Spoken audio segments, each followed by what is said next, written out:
नमस्कार.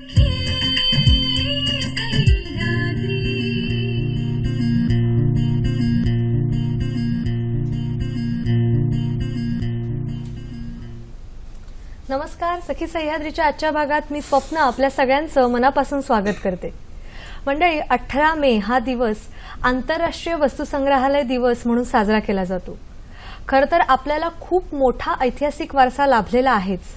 मग या अशा ऐतिहासिक वस्तूंचा किंवा अनेक दुर्मिळ वस्तूंचा संग्रह वस्तुसंग्रहालयात केला जातो. खरं तर या वस्तुसंग्रहालयाला भेटीपुरते मर्यादित न ठेवता ह्यांचं महत्त्व वाढवण्याच्या दृष्टिकोनातून त्यांचं जतन करणं आणि संवर्धन करणं खरं तर नागरिक म्हणून आपलं कर्तव्य आहे. आणि याच अनुषंगाने आपली आजची चर्चा. आजचा आपला विषय आहे वारसा वस्तुसंग्रहालयाचा आंतरराष्ट्रीय संग्रहालय दिवसाच्या निमित्तानं. आणि या संदर्भात मार्गदर्शन करण्यासाठी आपण आमंत्रित केलेलं आहे सुधन्वा रानडे यांना. सर नमस्कार.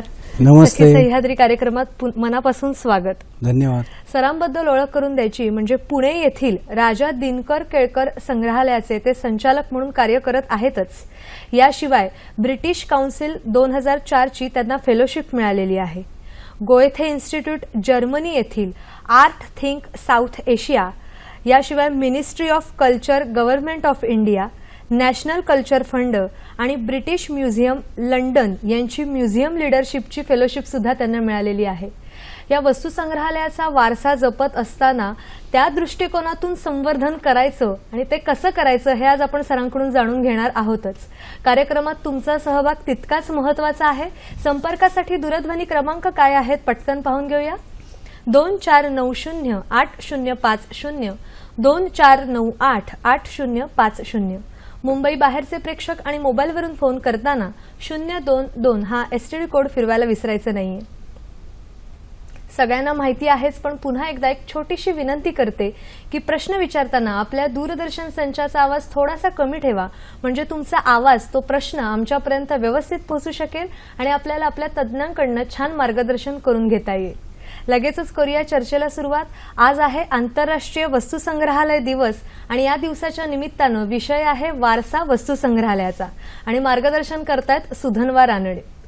सर पुन्हा एकदा कार्यक्रमात स्वागत करते. नमस्कार. सुरुवातीलाच प्रश्न असा विचारायला आवडेल की 18 मे हा दिवस जसं मी म्हटलं आंतरराष्ट्रीय संग्रहालय दिवस म्हणून साजरा केला जातो, पण मुळात हा दिवस साजरा करण्यामागे काही पार्श्वभूमी आहे का किंवा काही उद्देश आहे का की जेणेकरून हा दिवस साजरा केला जातो?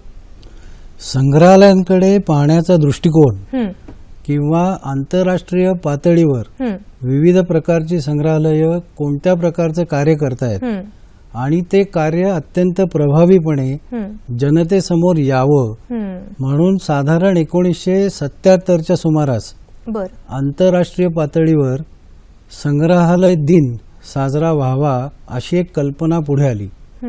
यामध्ये जगभरातील नामांकित संस्थांचा आणि संग्रहालयांचा समावेश होता. त्यासंबंधित झालेल्या परिषदेमध्ये वेगवेगळ्या प्रकारचे निर्णय किंवा संग्रहालय करत असलेली अनंत प्रकारची कामं आणि लोकांच्या प्रती एक कनेक्ट निर्माण व्हावा ह्या दृष्टिकोनातनं खरं इंटरनॅशनल म्युझियम्स डे किंवा आंतरराष्ट्रीय संग्रहालय दिन साजरा करण्याचा निर्णय घेण्यात आला. आणि आज हा दुर्मिळ योगायोग आहे की 18 मे रोजी मला आपल्या सह्याद्री वाहिनीच्या माध्यमातून तमाम महाराष्ट्रातील जनतेशी संग्रहालयाबाबत बोलायची प्रत्यक्ष संधी मिळाली. त्याबद्दल खरं तर मी आपल्या चॅनेलचा अत्यंत आभारी आहे. धन्यवाद सर.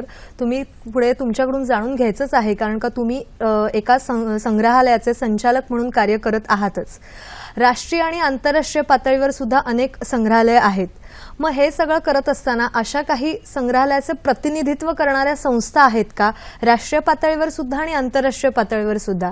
कारण जसं तुम्ही म्हणालात की लोकांमध्ये जागृती निर्माण करण्याच्या दृष्टिकोनातून हा दिवस आंतरराष्ट्रीय पातळीवर साजरा केला जातो. मग अशा वेळेला काही प्रतिनिधित्व करणाऱ्या संस्था आहेत का? निश्चितपणे म्हणजे विविध क्षेत्रामध्ये जसं आपण उद्योग क्षेत्रामध्ये त्यांचं प्रतिनिधित्व करणाऱ्या काही संस्था पाहतो, तसंच भारतामधली जी संग्रहालय आहेत यांच्यासाठी म्युझियम्स असोसिएशन ऑफ इंडिया ही संस्था कार्यरत आहे, ज्याला भारतातल्या संग्रहालयांची अपेक्स बॉडी किंवा शिखर परिषद असं म्हटलं जातं, त्याचप्रमाणे आंतरराष्ट्रीय पातळीवर सर्व संग्रहालयांची मिळून एक आयकॉम नावाची संस्था आहे, ज्याला इंटरनॅशनल काउन्सिल ऑफ म्युझियम्स असं म्हटलं जातं. तर ह्या विविध देशांच्या त्यांच्या संस्था आहेत, तसे राज्य पातळीवर आहेत, इव्हन शहर पातळीवर आहेत. ह्या सर्व संस्था संग्रहालयाबाबतीतल्या पॉलिसीज किंवा एकूण संस्थात्मक रचना कशी असावी, आंतरराष्ट्रीय आणि राष्ट्रीय पातळीवर देवाणघेवाण विशेषतः प्रदर्शनांची असेल किंवा नॉलेज एक्सचेंज प्रोग्राम्स असतील किंवा एकंदरीत म्युझियम पॉलिसीज ह्या डिसाईड करायचं किंवा निश्चित करायचं काम अशा प्रकारच्या संस्थांमधनं केलं जातं. आणि मला सांगायला असा आनंद होतो की या संस्थांमध्ये जी काही देवाणघेवाण होते त्याचा विविध पातळ्यांवर संग्रहालयांना निश्चितच फायदा होतो. आणि पॅरिसला ह्या आयकॉमचं हेडक्वार्टर आहे, हेड ऑफिस आहे. त्याचप्रमाणे भारताची जी संघटना आहे म्युझियम्स असोसिएशन ऑफ इंडिया, त्याचं मुख्य कार्यालय दिल्ली येथे आहे. बरं, तुम्ही सर खूप छान सांगितलं की भारतातली संस्था आणि आंतरराष्ट्रीय पातळीवरची संस्था जे पॅरिस इथे त्याचं हेड ऑफिस आहेच, बरोबर. आता तुम्ही राजा दिनकर केळकर संग्रहालयाशी खूप जास्त संलग्न आहात, त्याचे संचालक म्हणून कार्य करत आहातच. तर या संग्रहालयाबद्दल आम्हाला जाणून घ्यायला खूप आवडेल की मुळात या संग्रहालयाची निर्मिती कोणत्या उद्देशाने झाली. संग्रहालयाची निर्मिती मागे खूप मोठी पार्श्वभूमी आहे. संग्रहालयाचे संस्थापक म्हणजे कैलासवासी दिनकर गंगाधर केळकर हे मूलतः कवी होते. बरं. कवी अज्ञातवासी म्हणून खरं जगाला त्यांची ओळख. रवी किरण मंडळाच्या संस्थापक सदस्यांपैकी देखील ते एक होते. आणि तुम्हाला आश्चर्य वाटेल की आचार्य अत्र्यांची झेंडूची फुले हे जे पुस्तक होतं त्याचे प्रकाशक हे स्वतः केळकर होते. ते व्यवसायाने म्हणजे ऑप्टिशियन होते किंवा चष्म्यांचा त्यांचा विषय किंवा व्यवसाय होता. आणि 1920 सालापासून त्यांना खरं ह्या वस्तू जमवण्याचा नाद लागला. म्हणजे शिवाजी महाराज आणि थोरले बाजीराव पेशवे हे खरं तर त्यांच्या कवितांचे हिरो. आणि त्यांच्या कवितांमध्ये ज्या ज्या गोष्टींचा संदर्भ आला, मग अशा प्रकारच्या वस्तू आपल्याकडे का असू नयेत, या एका भावनेने त्यांना जणू काही पछाडलं. It was like his passion and perseverance for over 70 years. आणि एक सामान्य घरातून आलेला मनुष्य केवढं मोठं कार्य उभं करू शकतो त्याचं उत्तम उदाहरण म्हणजे आजचं हे राजा दिनकर केळकर संग्रहालय. आणि मला खरंच सांगायला अभिमान वाटतो की केळकर म्हणजे काकासाहेब त्यांना म्हटलं जायचं, हे माझ्या आईचे वडील. आणि त्यांचा हा वारसा म्हणजे आजच्या विषयाचं नाव पण तेच आहे, तो पुढे चालवण्याची संधी परमेश्वराने मला दिली. आणि अनेकांचं सहकार्य हे संग्रहालयाचं कार्य पुढे जोमाने चालू ठेवण्यासाठी मला प्रोत्साहन देते. आणि हाच खरं एक दुर्मिळ योग आहे. आणि सर्वांच्याच मदतीने राजा दिनकर केळकर संग्रहालयाचा केवळ आमच्याच संग्रहालयाचा नाही तर संपूर्ण संग्रहालय क्षेत्राचा विकास व्हावा अशी खरं तर आमच्या सगळ्यांचीच भावना आहे. विकासाच्या दृष्टीने कुठली पावलं उचलायची हे तर तुमच्याकडून जाणून घ्यायचंच आहे. जसं तुम्ही म्हणालात की ते तुमचे आजोबा पणजोबा आईचे वडील आजोबा त्यामुळे ते तुम्ही जास्त संलग्न आहात या केळकर म्युझियमशी. मग यामध्ये काही सोयी सुविधा कशा असतात किंवा वस्तू कशा तुम्ही दाखवतात लोकांना, त्याच्याबद्दल माहिती डॉक्युमेंटेशन आपण म्हणू शकतो, त्याबद्दल आम्हाला जाणून घ्यायला नक्कीच आवडेल. संग्रहालयाकडे पाहण्याचा सर्वसाधारण दृष्टिकोन जो आहे हे म्हणजे वस्तूंचं अजायब घर नव्हे. म्हणजे आता मी एखादी वस्तू जर आपल्याला बघायची असेल तर त्याची झलक आपल्याला पाहता येईल, पण या वस्तूंचं रक्षण करणं, संरक्षण करणं, परिरक्षण करणं किंवा रिस्टोरेशन करणं ह्याच्यासाठी संग्रहालयामध्ये सर्व सोयी सुविधांनी युक्त अशी कॉन्झर्वेशन लॅबोरेटरी किंवा ज्याला कॉन्झर्वेशन स्टुडिओ असं म्हणतो, अशा प्रकारच्या गोष्टी असणं आवश्यक आहे. म्हणजे म्युझियमचं जसं फ्रंट ऑफिस फंक्शन म्हणजे लोकांसमोर दृश्य स्वरूपामध्ये जे म्युझियम येतं, त्याचबरोबर त्याचं जे बॅक ऑफिस फंक्शन आहे, इंटरनल कोऑर्डिनेशन, कम्युनिकेशन आणि सिस्टमॅटिक ऑपरेशन्स ही तितकीच महत्वाची आहेत. त्यातला दुसरा भाग येतो तो म्हणजे डॉक्युमेंटेशन. म्हणजे ॲक्सेशन आणि सेक्शन्स ह्याच्या आधारे संग्रहालयीन वस्तूंचं डॉक्युमेंटेशन करणं तितकंच महत्वाचं आहे. तर आता काय झालंय, काळानुरूप डिजिटल टेक्नॉलॉजी आली आहे. म्हणजे उदाहरणार्थ म्युझियम मधल्या ज्या वस्तू आहेत त्यांचे डिजिटल फोटोग्राफी करून त्यांचं अत्याधुनिक सॉफ्टवेअरच्या मदतीने डिजिटल डॉक्युमेंटेशन आणि कलेक्शन मॅनेजमेंट आपण करू शकतो. बरं. म्हणजे लोकांसमोर, म्हणजे मला पर्सनली असं वाटतं की technology and culture must go hand in hand. म्हणजे आधुनिक तंत्रज्ञान जे आता उपलब्ध झालंय त्याचा आणि संग्रहालय यांची वास्तविक सांगड घालून लोकांना अत्यंत वेगळा असा अनुभव, म्हणजे museum should not only be a visit, a general visit, it has to be an experience. एक अनुभव असला पाहिजे ज्यातनं प्रेक्षक किंवा व्हिजिटर्स आणि विशेषतः शाळेतले विद्यार्थी संग्रहालयाला भेट देतात तेव्हा त्यांच्या दृष्टीने फक्त एक पर्यटन स्थळ आणि तिथनं आपण बघून एक काही वेळात बाहेर पडलो असं न होता इंटरॅक्टिव्ह टेक्नॉलॉजीज किंवा इंटरप्रिटेटिव्ह टेक्नॉलॉजीचा वापर करून म्युझियमला अधिक इंटरेस्टिंग बनवलं पाहिजे. त्याचप्रमाणे येणाऱ्या प्रेक्षकाला इतर ज्या सोयी सुविधा आहेत, म्हणजे इव्हन स्वच्छतागृहांचा जरी विषय आला तरी स्पार्कल क्लीन म्युझियमचं वातावरण. तुम्हाला थांबवते कारण का सोयी सुविधांबद्दल आपण जाणून घ्यायचंच आहे. शिवाय लहान मुलांमध्ये तो इंटरेस्ट, ती आवड कशी निर्माण करायची हेही तुमच्याकडून जाणून घ्यायचंय. पण फोन आलेला आहे तो आपण घेऊया. राजेंद्र आपल्याशी बोलतायत पुण्याहून. नमस्कार सर, बोला. नमस्कार मॅडम, मी राजेंद्र तपकीर बोलतो पुण्यावरनं. मला सुधन्वा रानडे सरांना प्रश्न विचारायचा होता. रानडे सर नमस्कार, राजेंद्र तपकीर बोलतोय पुण्यावरनं. नमस्कार राजेंद्र. तापकीर. हो हो, ओळखलं मी तुम्हाला. हा, तर मला सरांना माझा असा प्रश्न आहे की त्यांना या कामाची आवड या वयामध्ये किंवा या कामाची प्रेरणा कुणामुळे मिळाली? मला खरं ही अतिशय उत्तम प्रश्न तुम्ही विचारलात. मला ही प्रेरणा मिळाली माझ्या पूर्वजांकडून.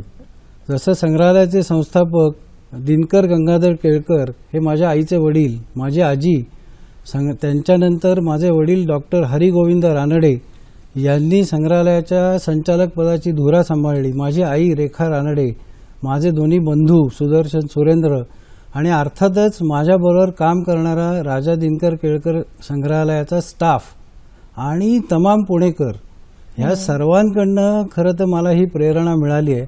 तुम्ही अतिशय सुंदर असा प्रश्न विचारला.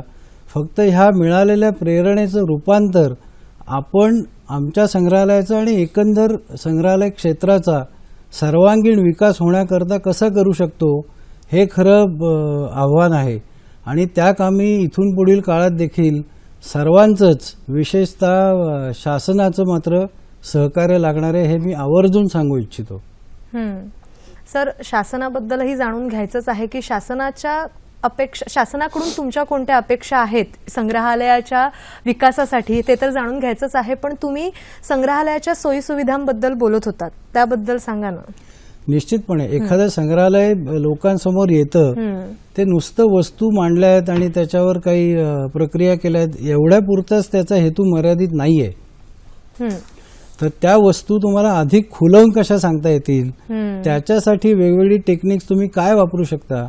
जसं मी मगाशी डॉक्युमेंटेशन विषयी विचारलं तसं म्युझियम लाइटिंग हा देखील एक स्पेशलिस्ट एरिया आहे की ज्याच्यामध्ये आता नव्याने इंट्रोड्यूस झालेले LED लाईट्स आहेत.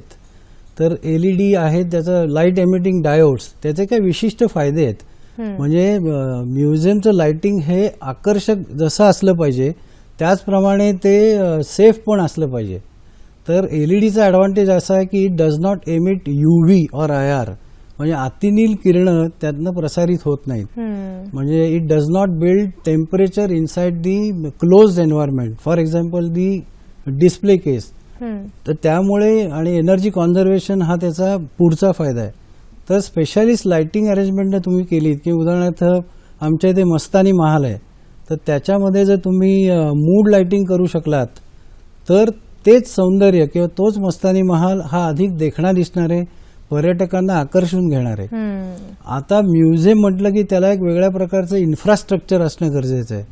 जसं आत्ताचं आमचं म्युझियम एका छोट्याशा गल्लीत आहे, म्हणजे त्याची लोकप्रियता जरी आंतरराष्ट्रीय पातळीवरची असली तरी ते एका छोट्याशा गल्लीत शुक्रवार पेठेमध्ये आहे. तर म्युझियम पर्यंत पोचता आणि तिथे आल्यानंतर आपल्याला गाडी पार्क करायला जागा मिळेल का नाही या विवंचनेमध्येच मनुष्य असतो. त्यामुळे एका मोठ्या जागेमध्ये जिथे ॲम्पल पार्किंग स्पेस आहे आणि लोक तिथे आनंदाने येऊ शकतात, येऊ इच्छितात, अशा ठिकाणी संग्रहालय खरं तर स्थित असलं पाहिजे. त्यामुळे शाळेतली देखील विद्यार्थी हे संग्रहालयाचा एका वेगळ्या प्रकारे आनंद घेऊ शकतात. म्हणजे मला असं नेहमी वाटतं किंवा केळकरांनाही वाटत असे की एकाच ठिकाणी सांस्कृतिक, शैक्षणिक आणि मनोरंजनात्मक सोयीसुविधा, कल्चरल, एज्युकेशनल आणि recreational facilities under one roof ह्या जर देता आल्या तर ही एक आकर्षक, पर्यटकांना आकर्षून घेणारी खरीच सेंटर्स ठरतील. म्हणजे आपण नुसतंच पर्यटनाचा वाढीस लागलं पाहिजे किंवा त्याच्यामध्ये काही टुरिझम वाढेल का, हे कागदावर हा विषय न राहता प्रत्यक्षात अशा प्रकारच्या योजना अस्तित्वात यायला पाहिजे. आणि कदाचित माझ्या आयुष्यामध्ये अस्तित्वात आल्या तरी आनंदाचीच बाब आहे.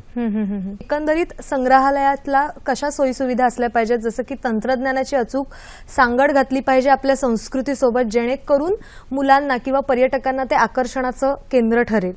तुम्ही प्रकाश योजनेबद्दल सांगत होतात आणि प्रकाश योजना हा खूप महत्वाचा भाग आहे त्या वस्तूंकरता किंवा आकर्षणाकरता. याबद्दल तुम्ही आणखीन सविस्तर सांगितलं तर आम्हाला ऐकून घ्यायला नक्कीच आवडेल. Museum lighting itself is a specialised area की ज्याच्यामध्ये विशिष्ट लाईट सोर्सची निवड करणं हे अत्यंत महत्वाचं आहे. बऱ्याचशा वस्तू अशा असतात की त्या फ्रजाईल असतात किंवा सेन्सिटिव्ह ऑब्जेक्ट्स असतात. उदाहरणार्थ कागदापासून बनवलेली पेंटिंग्स असतील किंवा आयव्हरी ऑब्जेक्ट्स असतील, टेक्स्टाईल असेल, तर अशा प्रकारची जी लाईट सेन्सिटिव्ह मटेरियल्स आहेत त्याच्यासाठी निश्चितपणे अतिनील किरण विरहित म्हणजे युव्ही लाईट नसलेली प्रकाश योजना तुमच्याकडे असली पाहिजे. तर त्याच्यामध्ये आधी कन्व्हेन्शनल लाईट्स होते, त्याला पूर्वी युव्ही स्लीव्ज लावायचे. आता ते युव्ही स्लीव्ज कालबाह्य झाले आहेत आणि नंतर दरम्यानच्या काळात CFL नावाचे लाईट्स पण आले. पण ह्या दोन्ही लाईट्स कडनं सातत्याने युव्ही एमिशन होत असे. बरं. नवीन टेक्निकनी आता LED आलेले आहेत. मगाशी असं मी म्हटलं, LEDचा फुल फॉर्म हा लाईट एमिटिंग डायोड्स असा आहे. म्हणजे अत्यंत वेगवेगळ्या प्रकारच्या फिनिशिंगमध्ये किंवा पॅकिंगमध्ये किंवा फिटिंग्समध्ये आता LED लाईट्स येऊ लागलेत. माझ्या मनामध्ये अजून एक कन्सेप्ट आहे, ती म्हणजे ग्रीन म्युझियम. तर तुम्हाला असं वाटलं की माझं स्वप्न आहे की आमचं संग्रहालय जे आहे which I would like to convert it into a green museum. म्हणजे source of energy partly has to be conventional, partly solar, then we should have wind energy and along with rainwater harvesting. So I would want to convert the entire museum lighting over LEDs. म्हणजे आपण असं म्हणतो की railway मार्गाचं विद्युतीकरण चालू आहे किंवा मेगा ब्लॉक घेतला, तर तशा प्रकारे gallery by gallery, display case by display case मला हळूहळू कन्व्हेन्शनल लाइटिंग वरनं LED वर लाइटिंग शिफ्ट करायचंय. म्हणजे आम्ही त्याच्यासाठी काही स्पॉन्सर्स म्हणा किंवा काही डोनर्स मिळत आहेत का या दृष्टिकोनातनं पण आमचा प्रयत्न चालू आहे. तर अशा प्रकारचं जर स्पेशालिस्ट लाइटिंग आपण देऊ शकलो तर तीच वस्तू, जसं एखाद्या कलाकाराला आपण मेकअप करतो, तर म्युझियमच्या ऑब्जेक्ट्सना जर प्रॉपर लाइटिंग मिळालं तर त्याच वस्तू अधिक खुलून दिसतात. नुसतंच ते स्ट्रॉंग किंवा आकर्षक लाइटिंग असणं अपेक्षित नाहीये, तर ते सेफ लाइटिंग असणं पण तितकंच गरजेचं आहे. बरोबर. तर त्यामुळे म्युझियम लाइटिंग हा एक खरोखरच चर्चेचा विषय आहे आणि विविध संग्रहालयांनी आता हळूहळू LEDs वर जायला पाहिजे. गव्हर्नमेंटच्या काही स्कीम्स असतील तर त्याचा फायदा घेतला पाहिजे. उदाहरणार्थ सोलर एनर्जीसाठी काही योजना असतात, तर त्याचा जर फायदा आपण घेऊ शकलो, विविध संग्रहालयांनी घेतला, तर probably over a period of time सगळीच म्युझियम ग्रीन म्युझियम होण्याच्या दृष्टिकोनातनं वाटचाल करतील. आणि नक्कीच एक फोन आलेला आहे सर, थोडंसं तुम्हाला थांबवते आणि फोन आलेला आहे तो आपण घेऊया. शारदा आपल्याशी बोलतायत ठाण्याहून. नमस्कार मॅडम, बोला. Hello hello hello. हा नमस्कार. हा विचारू. हा विचारा ना. हा आता ते सांगत होते ना डिजिटल इन्फ्रास्ट्रक्चर मध्ये काय काय नवीन सुधारणा केलेत वगैरे, तर त्याच्याविषयी अजून थोडं दाखवलं तर बरं होईल. कारण घरी आहेत बघणाऱ्या, मुद्दा मी सगळ्यांना सांगितलं की म्युझियम मध्ये दाखवत आहेत बघा म्हणून, तर त्याच्याविषयी सांगायचं. नक्की, धन्यवाद. डिजिटल इन्फ्रास्ट्रक्चर बद्दल जाणून घ्यायचंय त्यांना, तुम्ही सर सांगा. नक्कीच, म्हणजे अत्यंत उत्तम असा प्रश्न पहिल्यांदा विचारल्याबद्दल मी त्यांचे आभार मानतो. सर्व क्षेत्रामध्ये एक वेगळ्या प्रकारची डिजिटल क्रांती झालेली आहे आणि संग्रहालय या डिजिटल क्रांतीपासून निश्चितपणे दूर जाऊ शकत नाहीत. म्हणजे आपण एक एक विषय जर पाहिला तर फॉर एक्झाम्पल डिजिटल मार्केटिंग, म्हणजे सोशल मीडिया, उदाहरणार्थ ट्विटर असेल, फेसबुक असेल, इंस्टाग्राम असेल किंवा व्हॉट्सअप तर आजकाल सगळीकडेच लोकप्रिय आणि आवडीचं असं ते सोशल मीडिया. म्हणजे लोकांच्या हातामध्ये अशा प्रकारची गॅजेट्स किंवा सोशल मीडियाची सोल्युशन्स आलेली आहेत. तर म्युझियमला जर प्रमोट करायचं असेल तर अशा प्रकारे तुम्ही सोशल मीडियाचा इफेक्टिव्हली वापर केला पाहिजे. Museum should have specific policy for digital marketing. हा एक विषय आहे. दुसरा, जसं म्हटलं मी की डिजिटल डॉक्युमेंटेशन हे तितकंच महत्वाचं आहे. तर वस्तूंचे डिजिटली फोटोग्राफ्स कडून, आता उदाहरणार्थ आमच्या संग्रहालयामध्ये नॅशनल मल्टीमीडिया सोर्स किंवा सीडॅकनी एक जतन नावाचं सॉफ्टवेअर डेव्हलप केलं आहे. तर त्याच्यामध्ये प्रत्येक वस्तूची इत्यंभूत माहिती, ते कुठून वस्तू मिळवली, त्याचा मटेरियल काय आहे, त्याचा आकार काय आहे, त्याच्याशी असोसिएटेड एक्सपर्ट लोकांची मतं काय आहेत. तर अशा प्रकारे डिजिटल डॉक्युमेंटेशन आणि पर्यायाने कलेक्शन मॅनेजमेंट. आता ह्याचं आउटपुट काय आहे? एक तर प्रिंटेड फॉर्ममध्ये आउटपुट जाऊ शकतं. दुसरं, विदिन दी म्युझियम प्रिमायसेस, म्हणजे ज्याला आपण इंट्रानेट म्हणतो, that could be the second step. त्याचबरोबर thirdly, you can have a virtual tour किंवा इंटरनेटवरनं तुम्ही म्युझियम लोकांपर्यंत पोहोचवू शकता. जसं रिसेंटली गुगल कल्चरल इन्स्टिट्यूटनी अशा प्रकारचा इनिशिएटिव्ह हातात घेतलाय. त्याचबरोबर संग्रहालयाला जी लोक भेट देतात त्यांच्यासाठी you can develop audio guides. तर ऑडिओ गाईड्स डेव्हलप करणं आणि ती प्रेक्षकांना वापरायला देणं, तो एक तुमच्या रेव्हेन्यू मध्ये पण त्याच्यामुळे भर पडते. संग्रहालयाचं ते एक उत्पन्नाचं साधन होतं. आणि टच स्क्रीन्स किंवा ह्यूज आकाराचे स्क्रीन्स तुम्ही डेव्हलप करून एक एंटरटेनमेंट झोन सारखा पण तुम्ही एस्टॅब्लिश करू शकता.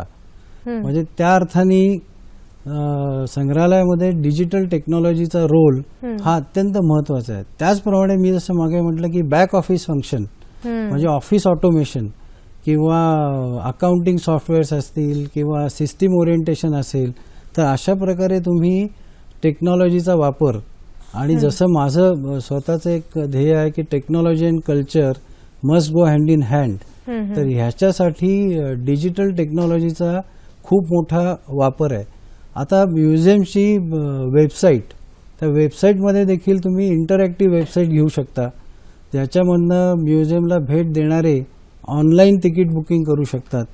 कोणाला म्युझियमला देणग्या किंवा डोनेशन्स द्यायचे असतील तर ती देखील तुम्ही ऑनलाईन स्वीकारू शकता.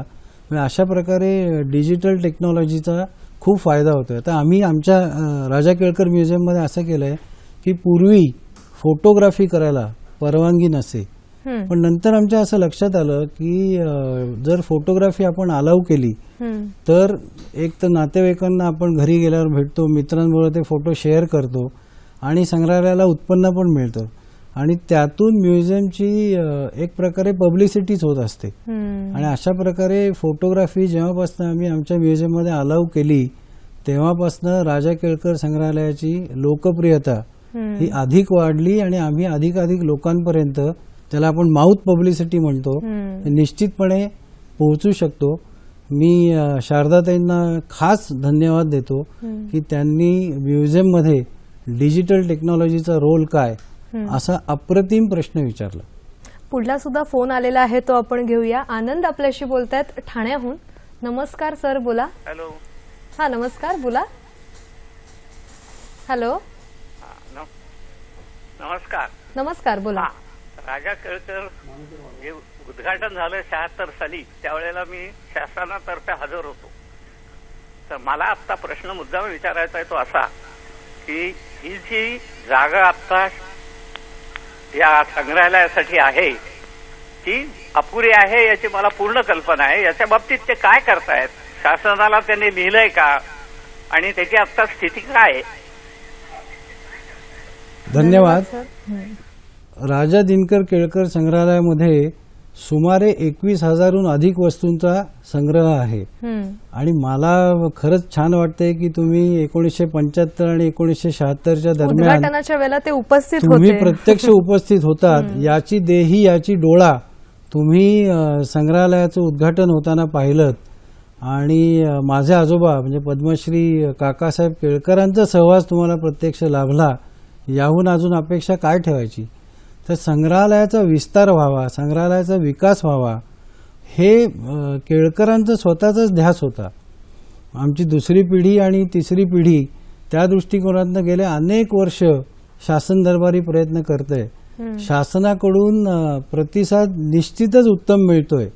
पण आता काय आहे की निर्णय प्रक्रिया हा जो विषय आहे, लवकरच संग्रहालयाच्या बाबतीत राज्य शासन उत्तम प्रकारचे निर्णय घेऊन म्युझियमला मदत करेल असं मला वाटतंय. राजा दिनकर केळकर संग्रहालयास सर्वे क्रमांक 23/1 बावधन बुद्रुक तालुका मुळशी जिल्हा पुणे येथे राज्य शासनाने 6 एकर जमीन दिली आहे. वा. आणि तिथे संग्रहालयाचा पुढे विस्तार आणि विकास व्हावा अशी महत्वाकांक्षी योजना ही राज्य शासनाचे मुख्य सचिव जे संग्रहालयाच्या व्यवस्थापन मंडळाचे अध्यक्ष आहेत त्यांनी आखली आहे. शासनाकडून कोणत्या अपेक्षा आहेत तुमच्या ते तुम्ही सांगितलं. आणि त्या दृष्टिकोनातून राजा दिनकर केळकर वस्तू संग्रहालयाच्या ज्या विकासाच्या किंवा एकंदरीत विस्ताराच्या योजना या संदर्भात तुमच्याकडून जाणून घ्यायला नक्कीच आवडेल. प्रत्यक्ष ते डोळे साहेबांना मी पुन्हा धन्यवाद देतो की आत्ता जे संग्रहालय आहे त्याच्या उद्घाटन कार्यक्रमाला ते प्रत्यक्ष उपस्थित होते. दरम्यानच्या काळात बरेच प्रयत्न केल्यानंतर राज्य शासनाकडून जसं मी म्हटलं की बावधनला 6 एकर जमीन काही वर्षांपूर्वी मिळाली आहे. आणि त्या जमिनीवर एक आंतरराष्ट्रीय दर्जाचं संग्रहालय संकुल ज्याला आम्ही म्युझियम सिटी असं म्हणतो, तर ती निर्माण करायचा गेल्या काही वर्षापासून आमचा प्रयत्न सुरू आहे. तिथे एकाच ठिकाणी सांस्कृतिक, शैक्षणिक आणि मनोरंजनात्मक सोयीसुविधा देण्याचा आमच्या व्यवस्थापन मंडळाचा मानस आहे. म्हणजे under one roof cultural, educational आणि रिक्रिएशनल फॅसिलिटीज देता येतील का असा त्या दृष्टिकोनातनं आमचा प्रयत्न आहे. हे आपण स्क्रीनवर पाहू शकतोय जे स्वप्न आहे आता पूर्ण होणार आहे. संकल्पचित्र आहे की सध्याच्या म्युझियम पेक्षा जवळजवळ 5 ते 6 पटींनी मोठं संग्रहालय उभं करायचा आमचा मानस, आमचा प्रयत्न आहे. तर त्या दृष्टिकोनातनं राज्य शासनाकडनं, केंद्र शासनाकडनं किंवा पुणे महानगरपालिकेकडनं आर्थिक सहभाग म्हणजे याविषयी म्हणायचं झालं तर विविध पातळ्यांवर वेगवेगळ्या वेळी ज्याला आपण जाहीर घोषणा म्हणतो अशा झालेल्या आहेत की त्या घोषणांच्याद्वारे जणू काही 50 कोटी रुपये आम्हाला मिळालेत अशा त्या आभासी स्थितीमध्ये आहेत. परंतु आपण नेहमी असा विचार केला पाहिजे की हा प्रकल्प उभा करण्यासाठी जमीन तरी होती का हो? बरोबर ना. तर तीच जमीन आपल्याला राज्य शासनाने उपलब्ध करून दिली आहे. आणि हेच शासन, मग पुणे महानगरपालिका असेल किंवा राज्य किंवा केंद्र शासन असेल, हे आगामी काळामध्ये या प्रकल्पासाठी निश्चितपणे निधी देईल असं माझं एक मन सांगतं. मी नेहमी असं म्हणतो, बरीच लोक मला विचारतात की हा प्रोजेक्ट खरंच होणार आहे का. कारण मी स्वतः 1996 पासून किंवा 2002 पासून जास्ती प्रचंड प्रयत्न आमच्या सगळ्यांचे चालू आहेत. पण ह्याला कुठे ना कुठेतरी रिस्पॉन्स मिळेल आणि प्रत्यक्षात हे संग्रहालय येईल असं माझं एक मन सांगतं. लोक मला विचारतात कशावरनं तू सांगतोस. मी काय म्हणतो, the success of the project is up to the god, government and corporates. म्हणजे परमेश्वराचे आशीर्वाद, राज्य शासन, केंद्र शासन यांचा आर्थिक सहभाग आणि खऱ्या अर्थाने पाठबळ, त्याचबरोबर उद्योग जगताचं जर पाठबळ आपल्याला मिळालं तर आमच्या सर्वांच्या स्वप्नातली संग्रहालय नगरी किंवा ज्याला आपण म्युझियम सिटी असं म्हणतो, की जिथे आपण एक आंतरराष्ट्रीय दर्जाचं नूतन संग्रहालय संकुल उभं करू शकू. तर या संकुलामध्ये आपण काय करू शकतो? सर, मी थोडंसं तुम्हाला थांबवते, कारण का या संग्रहालय नगरीबद्दल आम्हाला भरपूर जाणून घ्यायचंय. पण एक फोन आलेला आहे, तो आपण घेऊया. शेखर आपल्याशी बोलतायत काळा चौकीहून. नमस्कार सर, बोला. सर, मी शेखर छत्रे बोलतोय काळा चौकीवरून. नमस्कार. तर मला असं विचारायचं की आम्हा मुंबईकरांना वस्तू संग्रहालय म्हटलं की फक्त गेटवे जवळच माहिती आहे, तर आणखीन असे कुठे कुठे किती आहेत? आणि दुसरा प्रश्न माझा असा आहे की जेव्हा पशु पक्षीचे मृत होतात तेव्हा त्यांना विशिष्ट पद्धतीने त्यांचं जतन केलं जातं, तर त्यांच्यासाठी अशी काही संग्रहालय कुठे आहेत का, आणि ते जतन कशा प्रकारे केलं जातं? धन्यवाद. आता महाराष्ट्र राज्याचा जर विचार केला किंवा संपूर्ण भारताचा विचार केला तर अशी अनेक संग्रहालय आहेत. आणि म्युझियम्सची नोंद केलेली एक डिक्शनरी ही देखील अवेलेबल आहे. अजून ती डिक्शनरी ऑनलाईन अवेलेबल नाही आहे. आणि त्यामध्ये वेगवेगळ्या संग्रहालयांचे पत्ते म्हणा किंवा त्यांचे कॉन्टॅक्ट डिटेल्स किंवा तिथे कुठल्या प्रकारच्या वस्तू प्रदर्शित केल्या जातात याचं डिटेल्ड इन्फॉर्मेशन त्याच्यामध्ये अवेलेबल आहे. उषा शर्मा नावाच्या व्यक्तींनी ती डिक्शनरी तयार केली आहे. बरं. तसंच म्युझियम्स ऑफ द वर्ल्ड म्हणजे जागतिक पातळीवर संग्रहालयांची सूची किंवा एकंदर यादी ही देखील ऑनलाईन अवेलेबल आहे. तर याची अधिक माहिती आपण आमच्या संग्रहालयाला भेटीचं एकतर मी तुम्हाला निमंत्रण देतो, तर त्या दरम्यान प्रत्यक्ष चर्चेमध्ये देणं जास्त सोयीस्कर राहील. आता पशु पक्षी किंवा त्यांच्या संदर्भातली एक तर प्राणी संग्रहालय असतात किंवा आपण जर मुंबईच्या छत्रपती शिवाजी महाराज वस्तू संग्रहालयाला गेलात तर तिथे त्यांच्याकडे अशा प्रकारची फॅसिलिटी आहे. आणि त्यांची एक स्वतःची कॉन्झर्वेशन लॅबोरेटरी आहे. म्हणजे आमच्यासारख्या म्युझियमसाठी देखील हे संग्रहालय एक रोल मॉडेल आहे. तर तिथे तुम्ही प्रत्यक्ष भेट देऊन त्या डेक्सिटर्मीच्या टेक्नॉलॉजीचा आणि तो पेंडा कसा भरतात, कोणत्या प्रकारची ट्रीटमेंट देतात ह्याची प्रत्यक्ष पाहणी तुम्हाला करायला मिळेल. आणि तुम्हाला त्यातली जी काही माहिती अपेक्षित आहे, इंग्रजीमध्ये असं म्हणतात की सीइंग इज बिलिव्हिंग, तर प्रत्यक्ष तुम्ही ती माहिती तिथे जाऊन तुम्हाला मिळू शकेल. म्हणजे नक्कीच त्यांनी प्रत्यक्ष भेट दिल्यानंतर त्यांच्या ज्या काही शंका आहेत त्या नक्कीच दूर होऊ शकतात.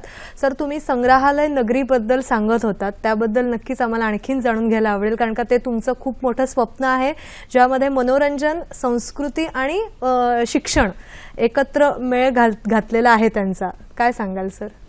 आत्ताचं जर आमचं संग्रहालय बघितलं तर त्याला जे पूरक इन्फ्रास्ट्रक्चर पाहिजे ते दुर्दैवाने नाहीये. एका छोट्याशा गल्लीत की जिथे पार्किंगला स्पेस नाही, लोक संग्रहालयापर्यंत आमच्या येऊ शकत नाहीत.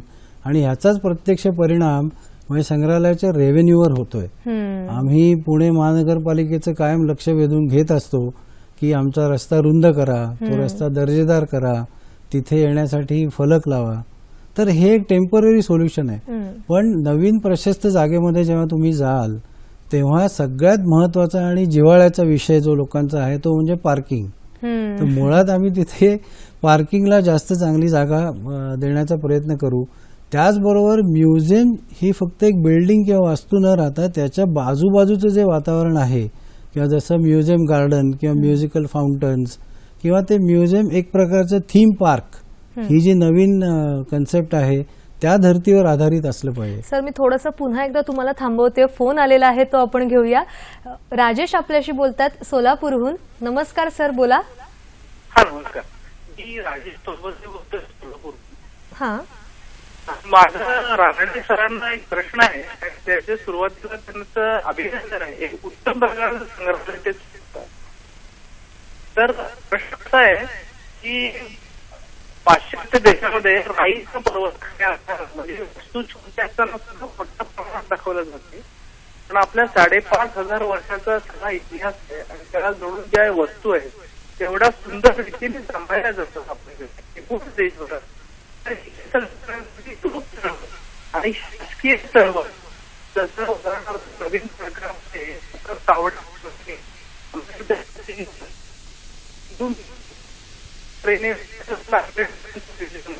या विषयात शासनाने या विषयात आपल्याकडे काय विषयात लक्ष घालावं असं आपलं मत आहे.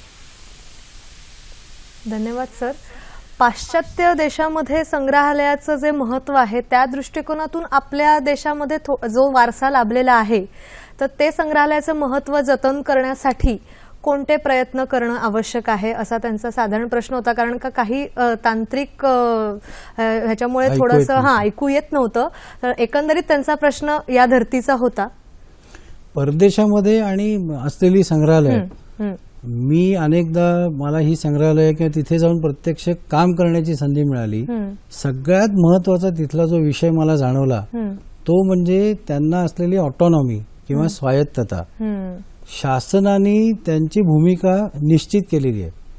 शासन ह्या संग्रहालयांना आर्थिक मदत जरूर देतं, पण त्यांचं जे व्यवस्थापन आहे किंवा ती निर्णय प्रक्रिया जी आहे त्याच्यामध्ये मात्र ते सहभागी होताना दिसत नाहीत. त्यामुळे संग्रहालय चालवणारी जी लोक आहेत त्यांना त्यांचे स्वतःचे निर्णय हे निश्चितपणे घेता येतात, रादर जलदपणे घेता येतात. आणि शासन हे त्यांना पुरेसं आर्थिक पाठबळ निश्चितपणे देतं आणि ते निश्चितपणे मिळतं. ह्या दोन्ही महत्वाच्या गोष्टी आहेत. आणि त्यातून मग विविध संग्रहालय त्यांच्या ज्या काही योजना आहेत ह्या अतिशय प्रभावीपणे, म्हणजे ज्याला आपण युजर फ्रेंडली हा जसा विषय वापरला जातो तसं व्हिजिटर फ्रेंडली फॅसिलिटीज ह्या डेव्हलप होणं हे निश्चितपणे गरजेचं आहे. आता उदाहरणार्थ नवीन प्रोजेक्टसाठी देखील आम्ही प्रयत्न करत असू तर आवश्यक ती स्वायत्तता आमच्या संग्रहालयाला निश्चितपणे मिळेल की ज्यातनं अशा प्रकारची संग्रहालय ही आपापला विस्तार, आपापल्या विकास योजना ह्या अधिक प्रभावीपणे आणि अधिक स्पीडनी, गतिमानतेने ह्या सगळ्या गोष्टी ते प्रत्यक्षात आणू शकतील. आणि आपल्याला जसं हे राजेश म्हटले की हजारो वर्षांचा इतिहास लाभलेला आहे. आत्ता आपले आदरणीय पंतप्रधान हे चीनच्या दौऱ्यावर गेले होते, तर तिथे त्यांनी गेल्यावर काय पाहिलं तर तिथलं टेराकोटा म्युझियम पाहिलं. म्हणजे आशिया खंडातल्या संग्रहालयांना, म्हणजे सरकारांना किंवा युनियन गव्हर्नमेंट्स त्यांची जे कोण असतील त्यांनी त्या देशाची संस्कृती जनतेसमोर आणण्यासाठी, म्हणजे देशातल्या असेल किंवा परदेशातल्या असेल, तर कोणतं साधन निवडलंय तर ते साधन आहे संग्रहालय.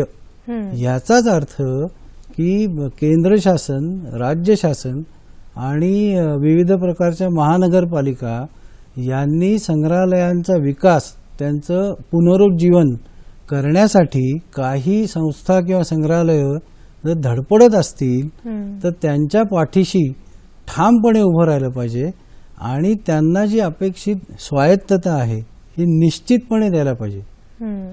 तर नक्कीच संग्रहालयाचा विकास आणि आपला जो वारसा आहे तो जपला जाईल, नाही का? पुढला फोन आलेला आहे तो आपण घेऊया. अभिराम साठे आपल्याशी बोलतायत पुण्याहून. नमस्कार सर, बोला. हा नमस्कार, मी अभिराम साठे बोलतो पुण्याहून. नमस्कार. मला रानडे सरांना असा प्रश्न विचारायचा आहे की या म्युझियम क्षेत्रामध्ये जर तरुणांना यायचं असेल तर त्यांनी काय करायला पाहिजे? त्यांनी कुठले कोर्स करावेत किंवा या संबंधी मार्गदर्शन केलं तर बरं होईल. धन्यवाद सर. खूप छान असा प्रश्न होता की तुम्ही मगाशी सांगितलंच की आकर्षण केंद्र झालंच पाहिजे संग्रहालय, कारण का एवढी आवड प्रत्येकालाच असते असं नाही. आणि मग त्या दृष्टिकोनातून तरुणांना समजा जर इथे करिअर करायचं असेल तर कोणते प्रयत्न करणं आवश्यक आहे? एक तर म्युझिओलॉजीचे कोर्सेस आहेत, हे डिग्री सायन्स म्हणा किंवा आर्ट्स किंवा कॉमर्स कुठल्या डिग्री नंतर म्युझिओलॉजीचे काही कोर्सेस आहेत. बरं. आधी खूप जुन्या काळापासून महाराजा जयसिंग MS युनिव्हर्सिटी ज्याला म्हणतो बडोद्याची, तिथे तो कोर्स आहे. नंतर नॅशनल म्युझियममध्ये दिल्लीला एक म्युझिओलॉजीचा कोर्स चालवला जातो. त्याचप्रमाणे पुण्यातलं डेक्कन कॉलेज आहे किंवा मुंबईमध्ये छत्रपती शिवाजी महाराज वस्तू संग्रहालय आहे. तिथे अशा प्रकारचे शॉर्ट टर्म आणि लॉंग टर्म असे दोन्ही कोर्सेस चालवले जातात. त्याचबरोबर त्याच्यामध्ये स्पेशलाइज ब्रँचेस आहेत, बरं. जसं कॉन्झर्वेशन आहे, प्रिझर्वेशन आहे, डिस्प्ले टेक्निक आहे, म्युझियम मॅनेजमेंट आहे. म्हणजे एक बेसिक फाउंडेशन कोर्स केल्यानंतर तुम्हाला त्यातला ॲडव्हान्स कोर्स करता येतो. आता प्रश्न राहतो की म्युझिओलॉजीचा कोर्स केल्यानंतर तुम्हाला जॉब ऑपॉर्च्युनिटी मिळणार का? तर भारतातल्या संग्रहालयांची दुर्दैवानी ती स्थिती नव्हे. म्हणजे आर्थिक स्थिती जरी गरज असली तरी संग्रहालयांची आर्थिक स्थिती त्याचबरोबर इतर क्षेत्रांमध्ये उपलब्ध असणाऱ्या संधी किंवा तिथे मिळणारं आकर्षक पे पॅकेज म्हणू, तर त्यामुळे संग्रहालयांमध्येच अशा प्रकारच्या ऑपॉर्च्युनिटीज निर्माण होण्याची शक्यता कमी आहे. परंतु प्रॉपर फंडिंग आणि ह्युमन रिसोर्स रिक्वायरमेंट ही जर डिफाईन होऊ शकली आणि त्याला पूरक असं आर्थिक पाठबळ एक तर शासनाकडून किंवा उद्योग जगताकडनं मिळू शकलं तर अशा प्रकारच्या कोर्सेस केलेल्या तरुणांना किंवा तरुणींना संग्रहालयामध्ये काम करण्याची संधी किंवा त्यांची अपेक्षा जी आहे त्याची पूर्तता होण्याची शक्यता आहे. त्या दृष्टिकोनातून त्यांनी माहिती घेणं आणि मग पुढे पाऊल उचलणं खूप गरजेचं आहे, नाही का? निश्चितपणे. तर मगाशी तुम्ही म्हणालात की प्रकाश योजना खूप महत्वाची आणि तुम्ही त्यात उदाहरण सुद्धा दिलं मस्तानी महालाचं. मला स्वतःला खूप कुतूहल आहे ते प्रकाश योजना झाल्यानंतर कसं दिसेल. प्रेक्षकांनाही आपण नक्कीच दाखवू शकतो आणि त्या संदर्भात तुमच्याकडून जाणूनही घेते. संग्रहालयामध्ये हा जो मस्तानी महाल उभा केला आहे तो मुळात कोथरूडला होता. तिथून संग्रहालयाच्या संस्थापकांनी आणि आमच्या आजीनी वगैरे असे प्रयत्न करून तो म्युझियम मध्ये पुनर्स्थापित केला. तर त्याच्यामध्ये जी चित्र तुम्हाला दिसतात त्याचे रेफरन्सेस हे मेणवलीला जो नाना फडणवीसांचा वाडा आहे तिथून घेतलेले आहे. तर संकल्पना अशी आहे की या मस्तानी महालाचं सौंदर्य खोळवण्यासाठी मूड लाइटिंग नावाचा प्रकार आहे. तर तो मूड लाइटिंग आम्हाला करायचा म्हणजे आमचा प्रयत्न आहे की ज्याच्यामध्ये प्रामुख्याने वेगवेगळ्या प्रकारच्या एलईडीचा वापर होणं गरजेचं आहे. तर त्यामुळे मूड लाइटिंग हा विषय हाताळून जर आपल्याला मस्तानी महाल खुलवता आला तर नथिंग लाईक दॅट. आणि अनेक प्रेक्षकांची अशी मागणी पण आहे की वेगळ्या प्रकारे थोडंसं प्रेझेंटेशन व्हावं म्हणून. सर, पुन्हा एकदा मी तुम्हाला पूर्वीच्या मुद्द्याकडे नेतीये की जे संग्रहालय नगरीचं तुमचं जे स्वप्न आहे त्याबद्दल तुम्ही सांगत होतात आणि ते जाणून घ्यायला खरंच आम्हाला नक्कीच आवडेल. प्रेक्षकांच्या दृष्टीने देखील हा कुतूहलाचा विषय आहे की आम्ही त्याला संग्रहालय नगरी का म्हणतोय. आता विषय असा आहे की आमच्या संग्रहालयाला ऑलमोस्ट महिन्यामध्ये किंवा 2 महिन्यामध्ये लोक वस्तू आणून जुन्या वस्तू आणून भेट देतात. आज परिस्थिती अशी आहे की या वस्तू डिस्प्ले करायच्या कुठे, जागेअभावी खरं तर आम्ही या योजनेची आखणी केली की जिथे ऑडिटोरियम असेल, म्युझियम शॉप असेल, त्याच्यानंतर तुम्हाला कॉन्झर्वेशन स्टुडिओ अजून चांगल्या प्रकारे करता येईल, graphic art and multimedia studio करता येईल, त्याचप्रमाणे तुम्हाला आधुनिक सोयीसुविधांनी युक्त मला असं वाटतं एक हॉरर झोन पण तिथे असावा. बरं. तर ज्यामुळे आमच्याकडे जे याली ज्याला आपण दुष्ट दमनक असं म्हणतो की ते लिटरली तुमच्या अंगावर येत आहेत असं वाटलं पाहिजे. पण प्रत्यक्षात डिजिटल तंत्रज्ञान वापरून तुम्ही या गोष्टी करू शकतात. आता संग्रहालयांची तुलना देखील शॉपिंग मॉल्स किंवा मल्टिप्लेक्सची व्हायला लागली आहे. म्युझियमला येणाऱ्या लोकांच्या स्वच्छता, टापटीप आणि एकूण वातावरणाविषयीच्या अपेक्षा ह्याच्यामध्ये देखील खूप वाढ झालेली आहे. तर in a way we are competing with all these kind of activities. तर त्यामुळे म्युझियमला तो दर्जा म्हणजे आतून कदाचित 5 स्टार फिलिंग असावं पण बाहेरून त्याचं दृश्य स्वरूप जे आहे हे आपल्या राजपूत किंवा मराठी शैलीशी सांगड घालणारं असावं. त्यामुळे एकाच ठिकाणी आपल्याला कल्चरल शोज करता येतील, कल्चरल व्हिलेज सारखी कन्सेप्ट राबवता येईल किंवा 12 बलुतेदार ते कसं काम करतात ते आपल्याला काही प्रमाणात व्यक्त करता येईल. तर अशा प्रकारे तिथे वेगवेगळ्या सोयी सुविधा देण्याचा म्युझियमच्या बोर्ड ऑफ मॅनेजमेंटचा मानस आहे. सर तुम्ही संग्रहालय नगरीबद्दल तर सांगितलं, तरुणांना या क्षेत्रामध्ये जर करिअर करायचं असेल तर त्या दृष्टिकोनातून कोणते प्रयत्न करायचे हेही तुम्ही सांगितलं. पण मुळात पर्यटकांना किंवा लहान मुलांना एक आवड निर्माण होण्याच्या दृष्टीने संग्रहालय फक्त भेटीपुरतं मर्यादित न राहता त्याच्यामधून काहीतरी शिकलं पाहिजे, तो अनुभव घेतला पाहिजे, या दृष्टिकोनातून कोणते प्रयत्न करायला पाहिजेत? कारण म्युझियमला जी लहान मुलं भेट देतात त्यांच्यासाठी फॉर एक्झाम्पल तुम्ही काही क्विज प्रोग्राम्स अशा प्रकारे काही डेव्हलप केलेत किंवा त्यांच्यामध्ये काही वेगळ्या प्रकारची कॉम्पिटिशन तुम्ही ठेवलीत आणि त्यांना काही आकर्षक बक्षिसं दिलीत तर त्याचा खूपच उपयोग होऊ शकतो. तर म्युझियमला भेट देणाऱ्या मुलांसाठी वेगवेगळ्या प्रकारची छोटे छोटे खेळ किंवा एक तुम्हाला मिनी अम्युजमेंट पार्क सारखी काही फॅसिलिटी की जिथे मुलं आल्यानंतर रमतील आणि त्यांना काही टेक्नॉलॉजिकल गॅजेट्स म्हणा किंवा अशा प्रकारच्या काही फॅसिलिटीज तुम्ही देऊ शकलात किंवा काही छोट्या डॉक्युमेंटरीज तुम्ही दाखवल्यात तर अशा प्रकारे काही गोष्टी जर संग्रहालयांनी केल्या तर निश्चितपणे पर्यटक तिकडे आकर्षित होतील. आता ह्याच्यात शासनाची जबाबदारी येते कुठे, तर ते जे इन्फ्रास्ट्रक्चर निश्चितपणे शासनाने पुरवलं पाहिजे. तर म्हणजे आपण असं ऐकलंय की थोरा मोठ्यांनी म्हटलंय की it is not the business of the government to be in the business. पण जी लोकांनी ह्या म्युझियमकडे त्या दृष्टीने किंवा व्यावसायिकतेने किंवा प्रोफेशनली चालवायचं आहे त्यांच्या पाठीशी स्टेट गव्हर्नमेंट किंवा सेंट्रल गव्हर्नमेंटने निश्चितपणे उभं राहायला पाहिजे.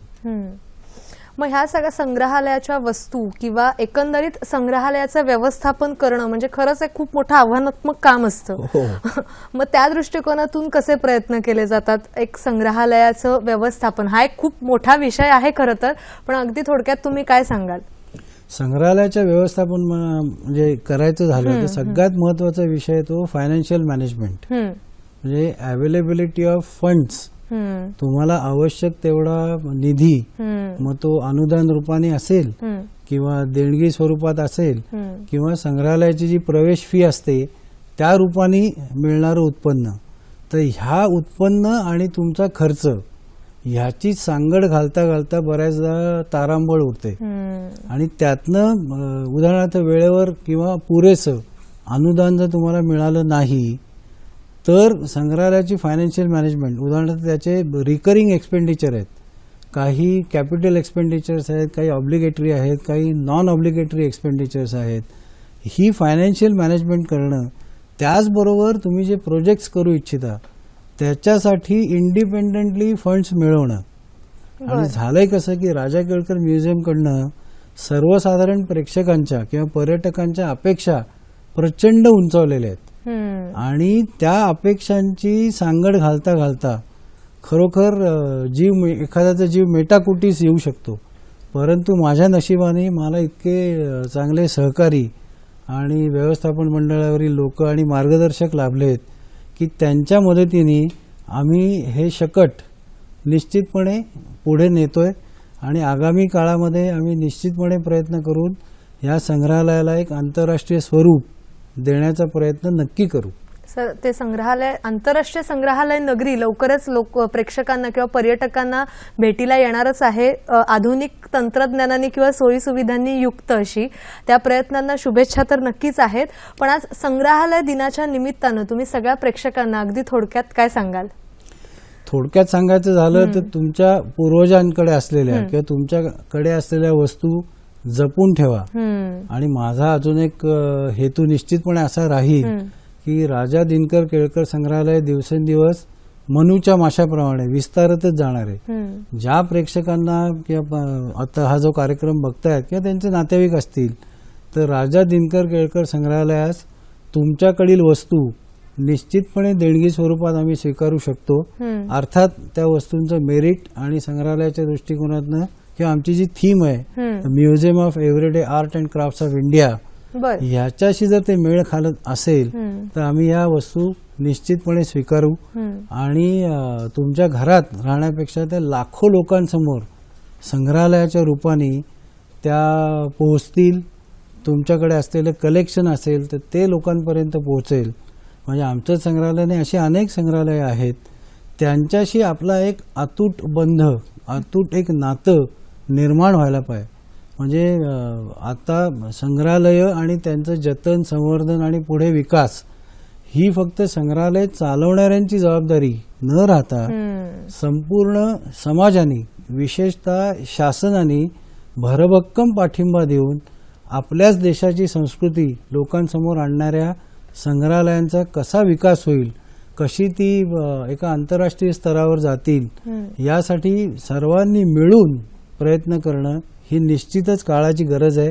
म्हणजे जेव्हा उद्या अमेरिकेचे राष्ट्राध्यक्ष किंवा चीनचे पंतप्रधान किंवा आणखी इंग्लंडची राणी हे जेव्हा भारताला भेट देतील, तेव्हा उत्तम दर्जाची जर संग्रहालय आपल्या इथे निर्माण झाली तर त्यांचा choice, the first choice will be none other than museums and only the museums. कारण का म्युझियम किंवा वस्तू संग्रहालय ही आपली संस्कृती दर्शक असतात आणि त्या दृष्टिकोनातून शासनाचे आणि त्यांचं जतन संवर्धन करणं खूप छान पद्धतीने, एक थोडक्यामध्ये छान मार्गदर्शन केलं. संग्रहालयाचा विस्तार, विकास होण्याच्या दृष्टिकोनातून कोणती पावलं उचलायला पाहिजेत हेही तुम्ही सांगितलं. त्याबद्दल सखी सह्याद्री परिवारातर्फे अतिशय मनापासून धन्यवाद. धन्यवाद.